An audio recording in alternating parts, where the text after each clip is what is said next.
Vamos a conversar con la doctora Marixa Durán, es la presidenta de la Sociedad Venezolana de Medicina Interna. Vaya temas, ¿no? Los de la salud, en forma recurrente, consistente. Hemos venido presentando un balance en términos generales de lo que podemos hacer o a lo que podemos acercarnos, ¿no? No hacemos una cobertura total y queremos, doctora, muchas gracias por acompañarnos, que de alguna forma también nos ayude y sube algo más, ¿no? Para ubicarnos en un cuadro general de lo que es la situación de la salud en Venezuela. Hay serios problemas, bien lo conocemos, de abastecimiento, de medicamentos, de tratamiento. Hay un paro indefinido en hospitales de enfermeras, enfermeros, también se detienen los médicos, bioanalistas. ¿Hacia dónde cree usted que vamos? Bueno, de seguir en esta situación vamos al caos. Vamos al caos porque cada vez tenemos personas que están padeciendo enfermedades que pueden ser agudas o crónicas, pero para las que no consiguen medicamentos, no hay recursos en los hospitales para atenderlos, no hay manera de hacer diagnóstico porque cada vez hay más dificultad en encontrar reactivos y donde los costos son elevados. Entonces, de verdad que esta situación no pinta nada bien de seguir así. Ahora, en la medicina interna, ¿no? que es una responsabilidad muy grande la que tienen ustedes los médicos que atienden, los internistas, como suelen llamarse, ¿cuáles son las patologías que más se jerarquizan en este caso, las que más destacan? Nosotros en la Sociedad Venezolana de Medicina Interna tuvimos la iniciativa de realizar un estudio que se llama Estudio Venezolano de Salud Cardiometabólica. EVESCAN son las siglas en español. Y precisamente lo que buscaba era definir las cifras que tiene de Venezuela, porque hasta la realización de EVESCAN, en Venezuela no habían cifras. Todas las cifras eran obtenidas de estudios pequeños o extrapoladas de otros países, pero no habían cifras definidas. Porque precisamente, respondiendo a tu pregunta, la enfermedad cardiovascular o las enfermedades cardiometabólicas son la primera causa de muerte y de enfermedad en nuestro país. ¿Y qué encontramos nosotros en el EVESCAN? Encontramos, por ejemplo, que la diabetes afecta a un 12.4% de la población. Un porcentaje bastante significativo. Exactamente, ¿no? Eso lo extrapolamos porque nosotros hicimos el estudio en población adulta. Fuimos a todo el país, lo dividimos en 8 regiones, a 23 ciudades del país. Estuvimos entre 2014 y 2017 evaluando sujetos que no estaban enfermos. O sea, los escogíamos al azar para hacer un estudio metodológicamente impecable. Entonces, eso, cuando lo extrapolas a la población adulta, ese 12.4% de EVESCAN equivale a 2,5 millones de personas que padecen diabetes. El otro aspecto, por ejemplo, en hipertensión. En hipertensión encontramos que hay alrededor de un 36.5% de hipertensos en Venezuela. No, aún mayor que la cifra de los diabéticos, ¿no? Claro, y esos son por lo menos casi 8 millones de personas. 7 millones, un poco más de 7 millones y medio. En un país donde hay tanta dificultad para conseguir antihipertensivos. Siguiendo con los diabéticos, hay una condición que se llama prediabetes, que son aquellas personas que si bien no tienen cifras de glicemia que para ser catalogados como diabéticos, están en riesgo de desarrollar la enfermedad. Nosotros conseguimos en EVESCAN que hay un 34.5%, poco más 3 de cada 10 venezolanos, están en riesgo de hacerse diabéticos. Y esa es un área de oportunidad porque ahí es donde nosotros podemos intervenir. Está demostrado científicamente en el mundo que tú puedes, esa condición es reversible. Claro. No todo el que está en riesgo tiene que llegar a hacerlo. Pero si esas personas se convierten en diabéticos, la carga para el sistema de salud va a ser insostenible. Claro. Ahora, y en el marco de la crisis, en términos generales, ¿cómo ha contribuido a que esos porcentajes crezcan? ¿Por qué uno se alarma? Porque yo me impacto con estos porcentajes que usted nos presenta y hay razones para ello. Entonces, la situación que estamos viviendo, ¿cómo ha ayudado a que eso evolucione de manera negativa, por supuesto, para la salud del venezolano? Sí, fíjate, ahí tenemos varios aspectos. Por ejemplo, ya sabemos que tenemos esa población que está enferma, que padece la enfermedad. Sí. Entonces, esa gente, al ser enfermedades crónicas, necesita un tratamiento continuo. El hecho de no tener acceso a ese tratamiento, ¿a qué lo está poniendo en riesgo? Pues simplemente lo está poniendo en riesgo de padecer las complicaciones propias de esas enfermedades, que son, por ejemplo, en el caso de la hipertensión, la principal complicación es hacer una ACV, un ictus, o sea, una trombosis cerebral o una hemorragia cerebral. Los predispone a infarto. La diabetes, por ejemplo, si no se controla adecuadamente, también es causa de enfermedad cardiovascular, pero además te lleva a nefropatía, y es la primera causa de diálisis, a ceguera y es por retinopatía. Entonces, en primer lugar, tenemos a esas personas expuestas a padecer todas estas complicaciones o simplemente a morirse prematuramente. Ahora, la responsabilidad de quienes gerencian, por llamarlo de alguna forma, la salud pública en Venezuela, yo presumo que debe conocer de esto o no conoce a fondo lo que está ocurriendo o sencillamente no quiere enfrentarlo o sencillamente no hay los recursos. ¿Qué hay de tantas variables? Yo pienso que es una mezcla De todas. De varias, sí. Pero lo que sí creo es que es muy importante garantizar que esas personas tengan acceso. Por ejemplo, conseguir insulina en este país es una tragedia. Y además está muy costosa. Sí, sí. Conseguir metformina, que es una droga barata en todo el mundo, es también difícil acá. Entonces, deben implementarse políticas que permitan, por ejemplo, establecer una lista de medicamentos esenciales que estén disponibles para que la gente pueda tratarse y evitar todos estos problemas. Eso en relación a tratamiento, pero el otro aspecto es la prevención. Claro. Entonces, ¿cómo influye, por ejemplo, el acceso a alimentos? La gente tiene dificultad para alimentarse. Lo que está comiendo básicamente son harinas. ¿Ok? Bueno, y come granos, que los granos no son malos, los granos son buenos. Pero el acceso a proteínas, el acceso a frutas y vegetales está muy difícil. De hecho, nosotros en Evescan encontramos que en esa época 2 de cada 10 venezolanos comían frutas todos los días, al menos una ración, y 3 de cada 10 comían vegetales. No sé cómo estará ahorita. Sí, claro, la situación se modifica. Bueno, vamos a hacer una cosa, hagamos una pausa y retornamos para seguir conversando con Marixa Durán, presidenta de la Sociedad Venezolana de Medicina Interna.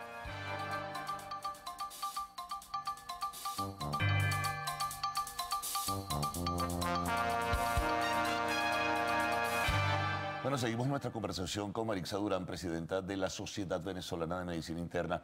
Por la descripción que nos presentaba antes, doctora, ¿qué es lo que le espera al venezolano de verdad? Porque con todo esto, un problema de divisas, un problema de dinero, un problema para adquirir productos, hay desabastecimiento, hay escasez, hay, en fin, se conjugan en el marco de la crisis de salud problemas que tienen que ver con la economía venezolana y no hay una respuesta, sino simplemente generalidades, vamos a colocar un plan 50, vamos a establecer un acuerdo o simplemente vamos a detener esto porque hay una guerra económica y la gente está inmersa en otros problemas, definitivamente. Sí, yo pienso y el de la salud es uno de ellos. No, el de la salud es un problema muy grave, pero el problema de la salud es un problema que está relacionado con todo lo que está pasando alrededor, porque es un problema, la hiperinflación obviamente está afectando a la salud por el problema de costos para acceder a cualquier sitio. Claro. Los hospitales están desabastecidos, la gente trata de ir a Y las hospitales clínicas privadas privados, también. pero sí, y las clínicas privadas, lo que se puede adquirir se compra a precios muy altos y por ende esos precios se transmiten a la persona que acude a ellas. Entonces es una espiral muy mala. La gente acaba de recibir una llamada de un paciente que se viene de Maracay porque donde está no le pueden hacer los exámenes, pero viene para acá y no tiene suficiente dinero para ingresar en una clínica. Entonces está desesperado, ¿qué hacer? Y si va a un hospital no va a conseguir cómo que lo atiendan, porque eso tampoco lo pueden hacer en un hospital. Claro. Entonces, aparte de eso, tenemos de la parte de abastecimiento de alimentos, también tenemos el tema de lo que se llama toda la parte de servicios públicos. Sí. Por ejemplo, el tema del agua. Sí, tremendo. El tema del agua. Los problemas de contaminación que se han presentado precisamente por ello. Claro, entonces la gente no se puede lavar las manos. Algo que es tan elemental en la prevención de enfermedades, de enfermedades transmisibles, enfermedades infecciosas. Entonces, por ejemplo, para el aspecto de la hepatitis. Eso le iba a preguntar, el caso de la hepatitis, que algunos colegas suyos médicos han estado acá compartiendo con nosotros y nos han hablado con alarma de la multiplicación de la hepatitis A, por ejemplo. Sí, nosotros no tenemos estadísticas no hay, pero lo que uno ve es que, y eso me ha pasado se van sumando pacientes. Sí, ¿no? Que cada vez tienes más pacientes con hepatitis. O sea, uno veía 1 o 2 al año. Ahora, en lo que va de año, ya por lo menos yo sola, en mi consulta, ya llevo 7, 8 pacientes con hepatitis A. Y además, en la clínica donde yo trabajo, tuvimos un caso de hepatitis fulminante, de hepatitis A fulminante, que se ve solamente en un 1% de los casos de hepatitis A. ¿Y la razón, la causa? Es que eso es lo que no sabemos. No sabemos si es que hay tantos casos que ya estamos viendo los casos de hepatitis fulminante, porque te agarra la estadística, o que tenemos un virus que es particularmente agresivo, no lo sabemos, o también a veces pasa hepatitis fulminante, sucede hepatitis fulminante cuando afecta a personas que tienen comorbilidades. Por ejemplo, como hay tantos casos, ya no solamente afecta a unas personas, sino afecta a las personas que tienen ciertas condiciones que los hace más vulnerables. Pero, eso refleja higiene, además y un programa de vacunación malo. Ese es otro problema también. Los planes de vacunación, ¿dónde están? O sea, se actúa por coyuntura. Hay una situación de malaria, hay una situación de difteria, hay una situación, pero se actúa por momentos y no es consecutivo. Venezuela necesita planificación, Venezuela necesita que el tema de la salud se tome de una manera organizada. Esto no puede ser operativo, no puede ser que, ay, de repente vi que tal cosa, entonces vamos a sacar. No, porque los programas de vacunación, para que sean efectivos, tienen que, primero, abarcar a la mayor parte de la población, segundo, tienen que tener su periodicidad para garantizar la inmunidad de la gente. Y de esa manera, entonces, tú puedes disminuir la frecuencia de todas estas enfermedades. Pero, ¿qué es lo que pasa? Que aquí se ha dejado de vacunar. Aquí no hay programas. Y en los adultos, por ejemplo, que es mi área de experticia, nosotros habíamos logrado, por ejemplo, empezar a crear conciencia que la gente se vacunara contra la gripe en la época antes de que empezara noviembre, que era cuando arrancaba la temporada de la gripe acá en Venezuela. Y ahora no lo hace, porque no la hay. Claro, no la hay. Y entonces aumentan otra vez los casos de neumonía en las personas susceptibles. Ahora, ¿viste esta circunstancia y sumando opiniones como la suya, la de otros sectores también que tienen que ver con la salud? Es evidente, lo cual no se reconoce de forma oficial, que hay una crisis humanitaria en Venezuela. ¿Por qué no se reconoce esto? Y no se hace una autocrítica y dice, sí, tenemos problemas, dennos la mano, ayúdennos en ese sentido. Hemos cometido errores, bueno, vamos a tratar de corregirlos. Yo pienso que la decisión correcta debería ser, mira, vamos a trabajar juntos, vamos a ayudar a nuestra población. Y eso es lo que, por ejemplo, estamos nosotros tratando de hacer en la Sociedad Venezolana de Medicina Interna, con iniciativas como la de VESCAN y con muchas otras iniciativas que tenemos. Por ejemplo, en los diferentes capítulos de la sociedad se hacen campañas educativas a nivel poblacionales, cada quien en Lara, en Falcón, en Bolívar, en todo el país se pone su granito de arena para tratar de educar, pero solos no podemos. Esto tiene que ser un trabajo de todos, porque nuestra población lo necesita. Nuestra población necesita un plan serio, bien organizado, para poder salir adelante. Ahora, tengo una inquietud que tiene que ver también con el ejercicio como tal de la medicina y particularmente de los médicos internistas. ¿Ustedes tienen un perfil o un porcentaje o proyección de cuántos médicos internistas se han marchado de Venezuela, dada la situación de crisis económica, social y política? No tengo el registro, pero sí la cantidad es importante, y cada vez vemos más, sobre todo la gente joven. Aunque ya ahorita se va todo el mundo. Sí, hay gente de 60, 70 años que también se está yendo, porque no aguanta. Claro, es una estampida, pero cuando es un sector tan sensible como el sector de la salud, y uno conoce y conversa y se entera y de repente tiene sorpresa, oye, pero se fue fulano, se fueron tantos médicos, es terrible. Lo que pasa es que no es fácil. No. Ejercer la medicina en Venezuela en estos momentos es muy difícil. Tú terminas, sales cargado.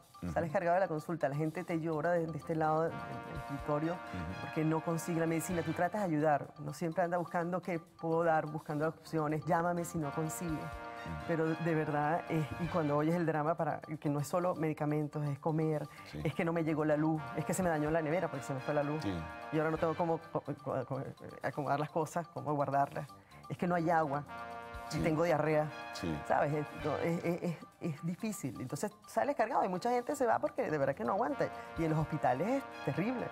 No, sin duda alguna, es una situación dramática, es una bomba de tiempo lo que está allí, definitivamente. Doctora, agradezco muchísimo que haya compartido con nosotros, que ha ofrecido toda esta información, que es un poco simplemente incidir y subrayar las cosas que están pasando en Venezuela y sobre todo en el área de la salud.